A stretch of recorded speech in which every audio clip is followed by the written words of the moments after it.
మీకు ఈ విషయం తెలుసా? 2022 స్టాటిస్టిక్స్ ప్రకారం మన ఇండియాలో పర్ 1 lakh పీపుల్కి 12.4% పీపుల్ అనేవాళ్ళు సూసైడ్కి కమిట్ అవుతున్నారు. అయితే దానికి రీజన్స్ చాలానే ఉండొచ్చు.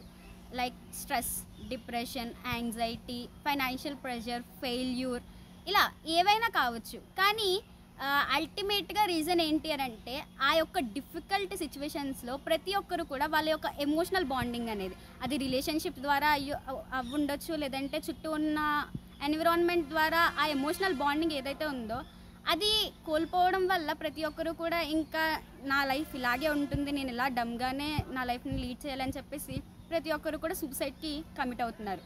అయితే మనమందరం కూడా ఇక్కడ తెలుసుకోవాల్సిన విషయం ఏంటి అని అంటే ఈ యొక్క సమాజంలో అనేక వేల లక్షల జీవరాశులు నివసిస్తున్నాయి. కానీ అన్నిటిలోకెల్లా ఉత్తమమైన జీవి ఎవరు అని అంటే మానవుడు అని ప్రతి ఒక్కరు చెప్తారు.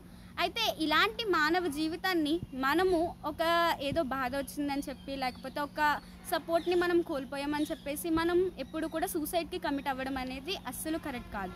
ఎందుకనంటే ఎలాంటి సిచ్యువేషన్లో అయినా సరే మనతో ఎవరు ఉన్నా ఎవరు లేకపోయినా, ఎంత టఫెస్ట్ సిచ్యువేషన్లో అయినా సరే మన తోడు నిలిచేది మనందరినీ సృష్టించిన ఆ సుప్రీం క్రియేటర్. ఈ విషయం నేను చెప్పట్లేదు.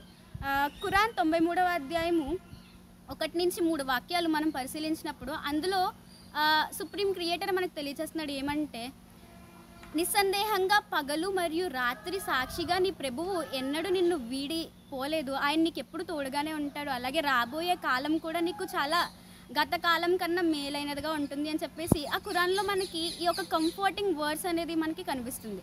అది చదివినప్పుడు మనకి తెలిసేది, మనకు అర్థమయ్యేది ఏంటి అని అంటే మన టఫెస్ట్ సిచ్యువేషన్స్లో కానీ, మనం హ్యాండిల్ చేయలేని ఏ సిచ్యువేషన్లో కానీ మనకి తోడుగా నిలిచేది మన సుప్రీం క్రియేటర్. సో ఆయన మనల్ని నిరంతరం చూస్తూనే ఉన్నాడు.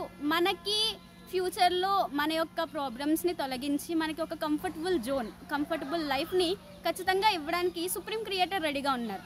అయితే ఆ లైఫ్ని మనం తీసుకోవాలనంటే మనం జస్ట్ పేషెన్స్తో వెయిట్ చేస్తూ ఆ యొక్క సుప్రీం క్రియేటర్కి ఎప్పుడు కూడా ప్రేయర్ చేస్తూ ఉండాలి.